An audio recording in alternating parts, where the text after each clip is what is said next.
Rosângela Claro, Rio Grande do Sul. Como manter a calma convivendo com pessoas negativas e descrentes numa transição para o melhor nesse momento de pandemia?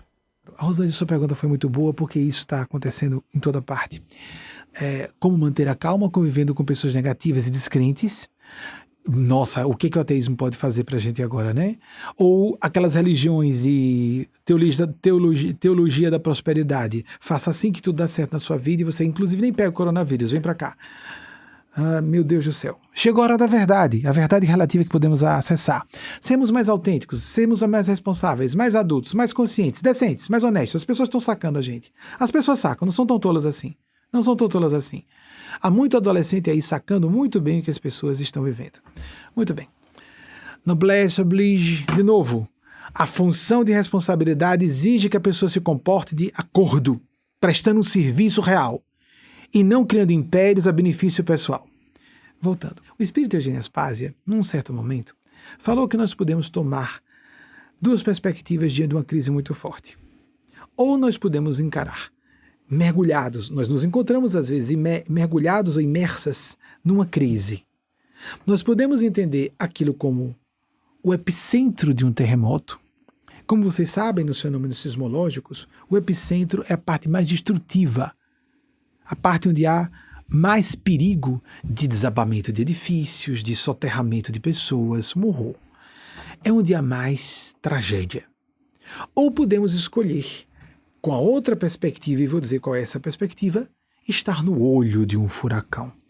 E como também as amigas e os amigos devem conhecer, é um conceito de relativo domínio público no campo da meteorologia, que no olho do furacão há calmaria. Há um tormento em torno, mas no olho do furacão um vórtice. Mas no meio do vórtice, a calma, pelo menos relativa. É isso que nós temos que fazer. Mas o que torna um epicentro de um terremoto o olho de um furacão? O epicentro de um terremoto é que perspectivas diferentes são essas? Que ângulos de observação ou escolhas de atitude diferentes são essas? O epicentro de um terremoto é a perspectiva do ego. Impotência, frustração, desespero, revolta, inclusive quando eu sou do bem, eu sou crente, não é uma crítica a você, querida, é só porque é uma tentação humana. Eu sou de Deus, eu estou fazendo o meu melhor e essa pessoa está sendo abusiva. Não vai adiantar reclamar. Não vai adiantar eu me desesperar. Se eu tomo a perspectiva do ego, eu sou melhor, ela está errada, o erro é o outro, culpa é do outro. Quando a gente transfere culpa para terceiros, a gente renuncia ao poder de resolver o problema. A psicologia da vítima é a psicologia da criança. A perspectiva egóica é uma perspectiva primária, estreita. Ela pode ter muitas camadas de sofisticação intelectual, que então nós criamos várias justificativas, racionalizações, apresentamos todos os argumentos do mundo que nós estamos com a razão. Não interessa quem está com a razão, interessa saber onde está a razão. E numa situação em que a gente está, em que há muita confusão emocional, nós devemos procurar ser ainda mais racionais, objetivos, práticos e transformar na outra ótica, em vez do ego, que responsabiliza terceiros e que se sente vitimado, a criancinha, no mau sentido, não aquela criança interior que Jesus fez referência, se assemelhar à criança é a pessoa que perdoa fácil, que esquece as mágoas, que está aberta ao novo, aberta a aprender, aberta a acreditar. A outra perspectiva, a criança no sentido sombrio, primitivo, egoísta, a criancinha esperneando no supermercado para manipular a mãe no vexame para ver se a mãe compra o que ela disse, determinou que quer que a mãe compre. E algumas mães cedem. Não conseguem conter a ferinha. Sem entrar nesse particular agora, o quanto essa atitude é certa ou não. Vamos utilizar o ângulo do eu superior, ou eu sagrado, ou a supraconsciência, ou a atitude, a ótica da pessoa psicologicamente madura e espiritualmente consciente. O que eu posso fazer para gerenciar a crise? Me distancio, não entro em discussões, sugiro que a pessoa argumente claramente, ou então me afasto. A gente pode sair a francês e trancar a porta de um quarto. A gente pode até, em última instância, mudar de residência. Melhor morar num trailer, melhor morar num asilo público do que estar enfrentando certos absurdos e abusos. Em última instância, nós podemos até, mesmo em época de quarentena, mudar de residência. Pensemos assim, não há prisão absoluta. Nós nunca estamos obrigados a nada. Nós não temos que nos submeter a coisa nenhuma. Temos que facear. Como é que a psicologia fala que vencemos o medo? Faceando o medo. Como nós resolvemos o problema? Nos tornando vértices de solução. Se eu digo que o problema é o outro, então eu delego o poder ao outro. Não, mas é porque eu estou sendo vitimado por essa pessoa que está, por exemplo, como foi falado, descrente e negativa. Então eu estou cedendo o poder a ela, eu não posso fazer nada. Eu posso, dentro do possível, se essa pessoa quiser um diálogo construtivo, nós dizermos, você quer uma conversa em que eu possa ajudar você? Se a gente percebe ela dizendo ou não o que quer, se ela age como quem não quer, nós devemos cessar a discussão, cessar o diálogo, nos afastar, nos isolar, no mesmo ambiente doméstico. Nós podemos viver a base, isso, claro, que essa abordagem varia de acordo com o perfil de personalidade, o tipo de relacionamento que você tem com essa pessoa. É difícil dizer isso para uma criança ou uma adolescente que é filho ou filha, que está dentro de casa, e aí a mãe vai, ou o pai, padecer no paraíso. Não estou querendo simplificar o assunto. Não estou querendo dizer que seja fácil. Eu só estou querendo dizer que a gente tem que tornar o mais simplificado possível o problema, porque ele já é grave. O que você está dizendo é grave, é dificílimo. Mas por isso mesmo, por ser muito complicado, por ser um emaranhado emocional, e porque nossas próprias fraquezas, como dizer, a pessoa está errada, é verdade que você pode estar mais com a razão que ela, mas prove, para você própria, para você mesmo, porque isso é para todo mundo, não é para a moça que fez a pergunta só. Torne-se imperturbável, em filosofia, ataráxico, inabalável. Uma coisa é ficarmos indiferentes porque não estamos nem aí para ninguém. Isso é psicopatia. Outra coisa é ter empatia, ter um relacionamento solidário, compassivo. Então temos compaixão, queremos ajudar a pessoa, mas tem um limite para o ponto, do ponto em que nós estamos ajudando e o ponto em que o Espírito de Deus Paz, em nome de Maria Cristo, falou sobre as camadas que nós temos que utilizar. E nós podemos ser corteses, depois vamos ser fraternos. Então saímos da educação da polidez para a fraternidade. Vem cá, vamos sentar falar honestamente. Vamos tirar as palavras polidas. O que você quer? Eu estou aqui estou me dispondo para ajudar você. Que ajuda você quer de mim? Eu não creio em Deus, está tudo se acabando. Isso é histeria. Você pode ter razão, mas a histeria só vai piorar a situação. Por exemplo, argumentos que lhe venham no assunto. Esse é o nível da fraternidade. A pessoa continua extremamente abusiva, violenta verbalmente, por exemplo, aí nós usamos um pouco de caridade, aí ligamos o caridômetro, eu gosto de chamar de caridômetro, aumenta o volume. Se você continuar dessa forma, eu vou ter que parar de conversar com você, porque eu preciso ser responsável na situação. Se você só quer atacar e quer me contaminar em vez de ser ajudado ou ajudada, eu vou ter que parar de falar. Aí chega o momento de nós quebrarmos a fronteira da caridade para chegarmos à responsabilidade. Em todo momento há responsabilidade, mas aí por excelência, porque a responsabilidade vai tomar feições muito duras. Jesus não dirigiu a palavra aos crucificadores. Chico Xavier disse certa vez, o que acontece você sendo procurado por tanta gente e não podendo atender todo mundo? Ele disse, não podemos permitir que a perturbação se intrometa em nossas vidas com o rótulo de caridade. Então, você pode precisar criar vários métodos, experimente o que funciona, mas você não é obrigado ou obrigada a nada em nome de ninguém.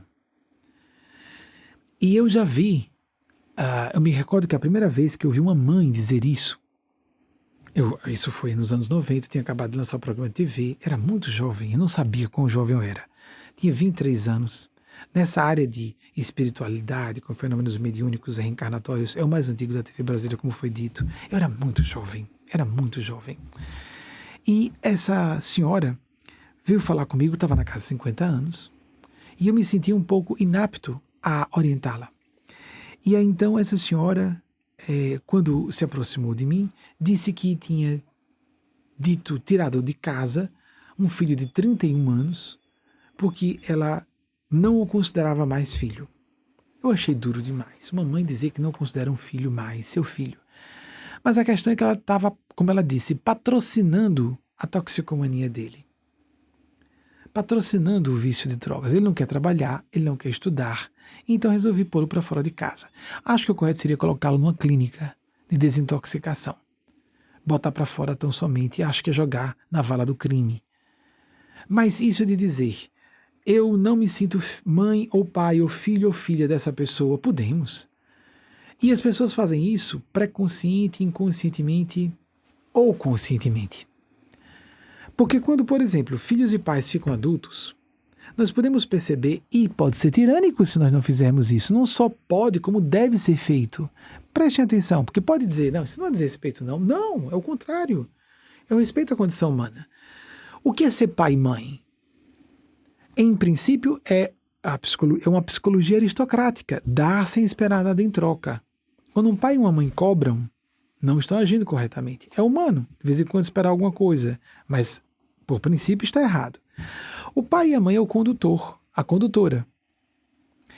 Quando os seus filhos e filhas são crianças e adolescentes, essa função é fácil de ser percebida, essa diferença e essa função existe.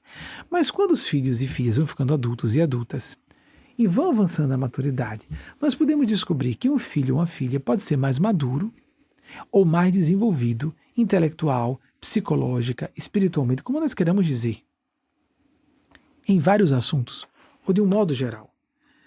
E é caridoso, e é responsável, e é lógico, é inteligente e é devido espiritualmente.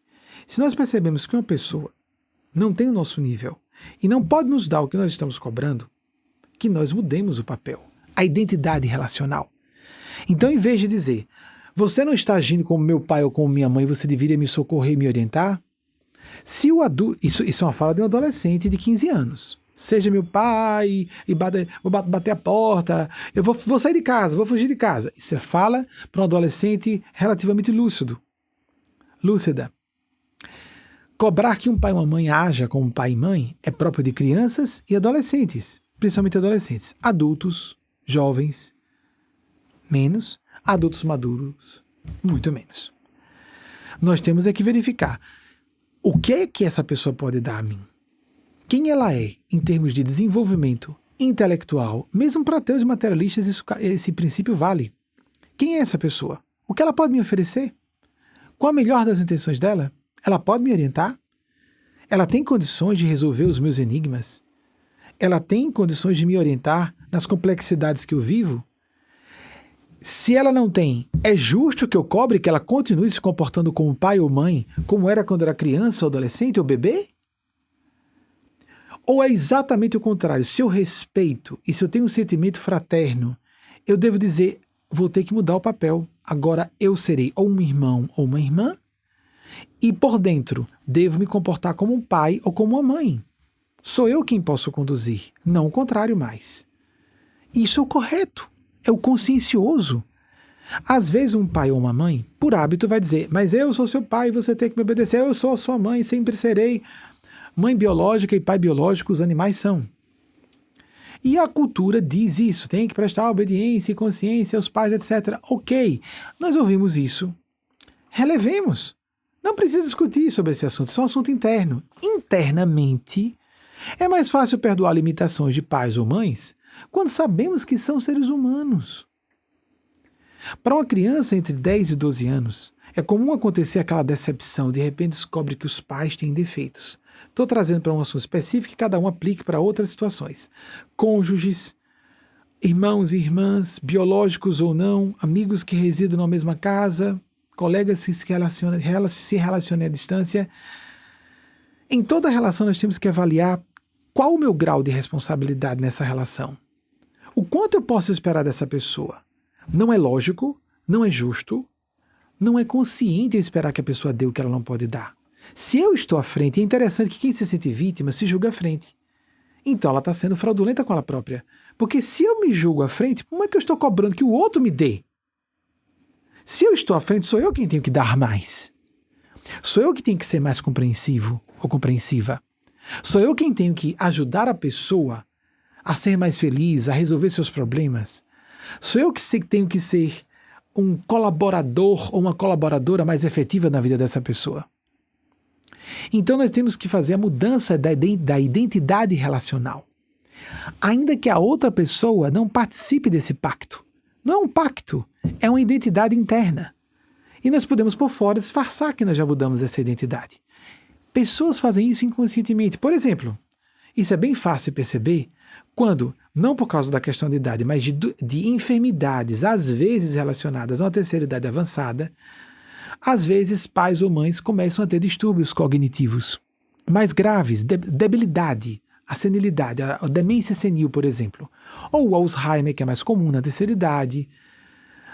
Tem um percentual muito grande depois de uma certa idade a probabilidade de a pessoa desenvolver Alzheimer, mas todas as dificuldades normais de locomoção, etc. Mas vamos imaginar só a demência senil ou o Alzheimer. Os filhos maduros, ou na terceira idade jovem, fala-se isso, né? O velho jovem e o velho velho. Uma filha de 60 anos que reside com uma mãe de 85, por exemplo. A filha de 60, relativamente saudável, com uma mãe de 85, com Alzheimer, ou com a demência senil, ou com já algumas manias, alguns distúrbios que começam a surgir no comportamento relacionados ao encolhimento do cérebro. Essa filha deve, e ela naturalmente assume a função de mãe da mãe. Mas nós não precisamos chegar a uma situação extrema como essa. Não fiquemos cobrando das pessoas o que as pessoas não podem dar a nós. Avaliemos direito. É claro que nós podemos cobrar quando sabemos que a pessoa pode dar. A gente tem como perceber mais ou menos. Vamos fazer avaliações erradas a todo momento. Mesmo pessoas que se julgam muito perspicazes, eu sou médio, eu conheço psicologia, todo mundo comete erro de avaliação. Todo mundo comete. Mas, de uma forma geral, se a gente pedir inspiração ao céu e procurar ser justo e consciente, a gente vai ter uma ideia. Eu preciso ser mais compreensivo aqui. Não dá para falar sobre isso com essa pessoa. E podemos fazer pactos conscientes. Tem um parente biológico, por exemplo, que a gente foi resolvendo os nossos problemas assim. Mas quando chegar nesse assunto, vamos pular esse assunto. É verdade, é. Pronto, tá tudo ótimo. Toda vez que a gente entra num assunto melindroso, que essa pessoa tem opiniões bem diferentes das minhas, no campo político, algumas áreas, aí nós pulamos esse assunto. Tivemos condições de fazer esse pacto abertamente. Os dois começam, dá para pular esse assunto? Não, esse assunto é melhor não falar porque eu tenho uma opinião diferente. Pronto, tá certo, vamos mudar de assunto. Mudamos de assunto.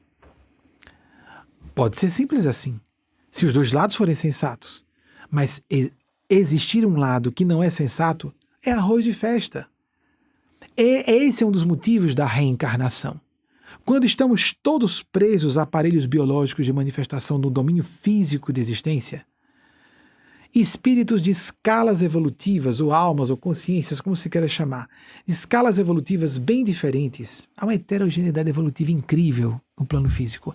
Espíritos de várias escalas evolutivas, todos ficam presos a corpos com a mesma frequência vibratória.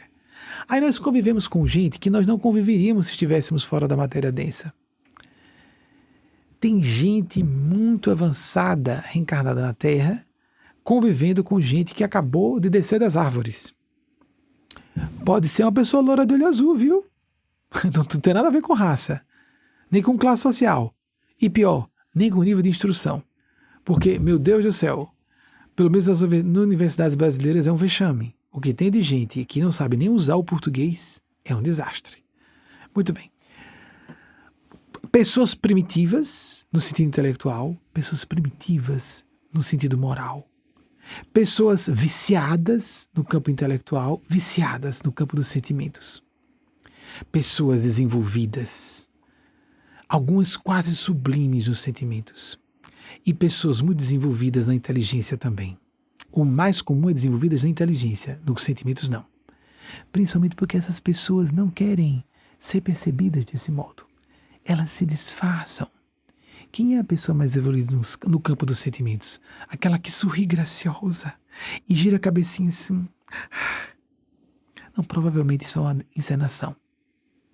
Algumas são sinceras. Minoria. Isso pode ser uma gentileza, nós podemos sorrir. Todos fazemos isso. E fica óbvio que é uma cortesia. Mas tinha aquela coisa, Que prazer estar com você, como eu gosto de você. Você não faz ideia de como você é uma pessoa especial para mim. E tem gente que cai nisso. Dessa encenaçãozinha caricatural, há formas bem refinadas e elaboradas de encenação. E muita gente acha, principalmente essas manipuladoras, que todo mundo faz isso.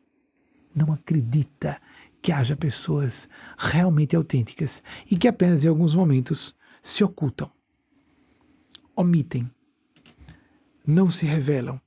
Aí essas pessoas, quando nos veem fazendo isso, tá vendo? Ela ou ele acabou de mentir. Não, só se protegeu. Desviou o assunto, saiu pela tangente, se protegeu.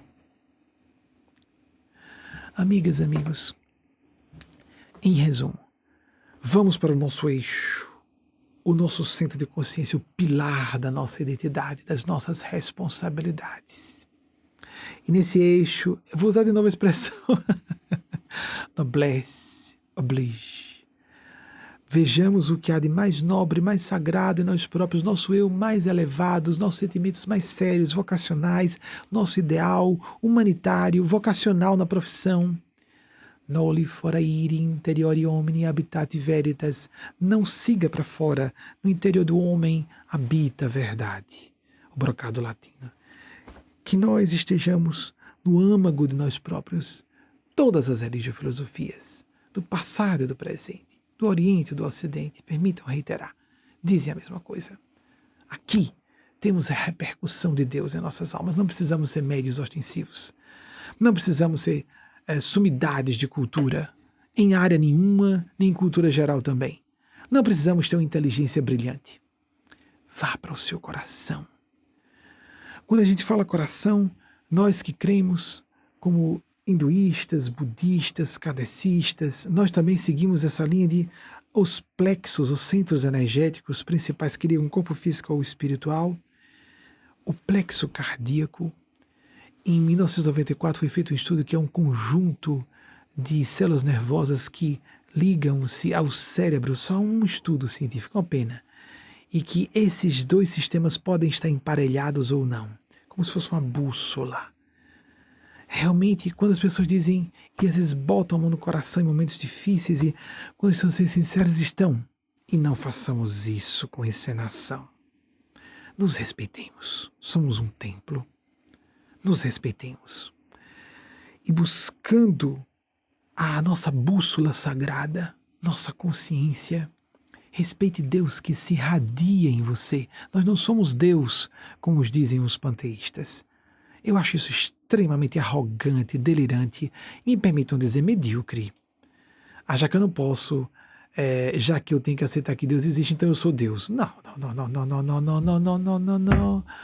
Como há uma linha inteira, me permitam fazer a crítica. Nós somos cristãos. Basicamente, a boa parte que eu saiba dos budistas não creem em Deus. Creem que Deus está em nós e ponto. E tem a natureza Buda e pronto. Nós não concordamos com isso. Achamos extremamente megalomaníaco e pretensioso. Os americanos adoram isso. Muito pretensioso e delirante, gente.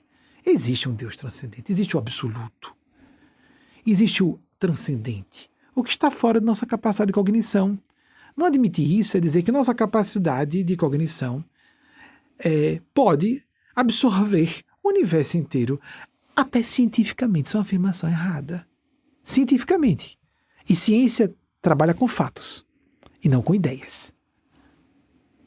Filosoficamente é um delírio completo. Espiritualmente é uma blasfêmia, em termos de teologia. Então sejamos não teológicos, mas teleológicos, finalísticos, propósitos, para vivermos plenamente a nossa razão de existir, o desígnio divinal para nós.